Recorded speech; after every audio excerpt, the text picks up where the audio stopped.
સામે આવ્યો, જેમાં એક શ્રમજીવી મહિલા પોતાની 4 વર્ષની બાળકી સાથે ફૂટપાથ પર સૂતી હતી। ત્યારે આ મહિલા જ્યારે સવારે કુદરતી હાજતે ગઈ હતી ત્યારે કોઈ અજાણી વ્યક્તિ આ 4 વર્ષની માસૂમ બાળકીનું અપહરણ કરીને નાસી ગયો હતો।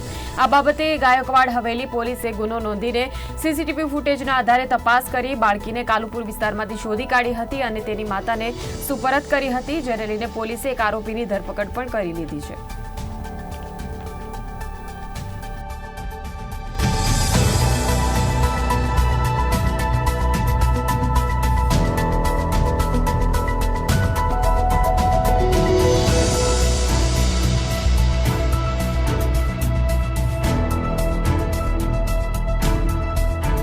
તારીખ 2/6/2024 રોજ વહેલી સવારના 6 વાગ્યાના સુમારે એક બાળકીનું 4 વર્ષની બાળકીનું અપહરણ કરવામાં આવેલું હતું અને જે અંગેનો ગુનો ગાયકવાડ હવેલી પોલીસ સ્ટેશન ખાતે નોંધવામાં આવેલો હતો।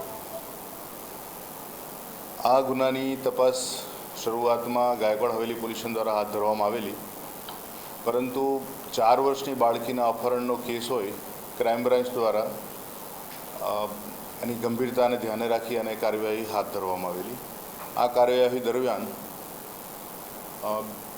બીજા દિવસે એટલે કે આ બાળકીના અપહરણના 24 કલાક પછી આ જે બાળકી જે છે એ રેલવે સ્ટેશન સામે આવેલા કાલુપુર રોડ આપણે રિલીફ રોડના 3 રસ્તા પાસે રાધે ફેશન પેલેસ શોપ પાસેની મળી આવેલી અને એ બાળકીને જ્યારે મળી આવ્યા બાદ આ બાળકીનું અપહરણ કોણે કરેલું છે, કેવા ઉદ્દેશથી કરેલું છે, એ બાબતની તપાસ બહુ હાથ ધરવામાં આવેલી સઘન રીતે। એ દરમિયાન જે પણ સીસીટીવીના માધ્યમથી આ ઘટના જે રીતે બનેલી એ ઘટના કેમેરામાં કેદ થયેલી હતી। એ આધારે જ્યારે ડિટેલમાં આરોપીનું પગેરું શોધવા માટેની તપાસ હાથ ધરવામાં આવી તો ખ્યાલ આવ્યો કે આરોપી 2/6ના સવારે અંદાજિત 6:20 આ બાળકીને એના પિતાની પાસેથી સૂતેલી ફૂટપાથ પર સૂતેલી છે અને ત્યાંથી એને ઉપાડેલી છે। તપાસ કરતાં આરોપી આજરોજ એપીએમસી માર્કેટ વાસણા પાસેથી મળી આવેલો છે।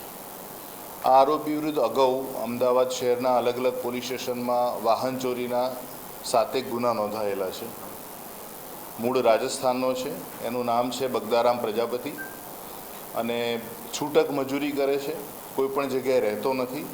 જ્યાં પણ રોજગારી મળી જાય એ રોજગારી મળી જાય ત્યાં થોડો ટાઈમ કરે પછી પાછો પોતાની જે માનસિકતા છે એ પ્રમાણે ગુનાહિત પ્રવૃત્તિમાં સંડોવાઈ જતો હતો।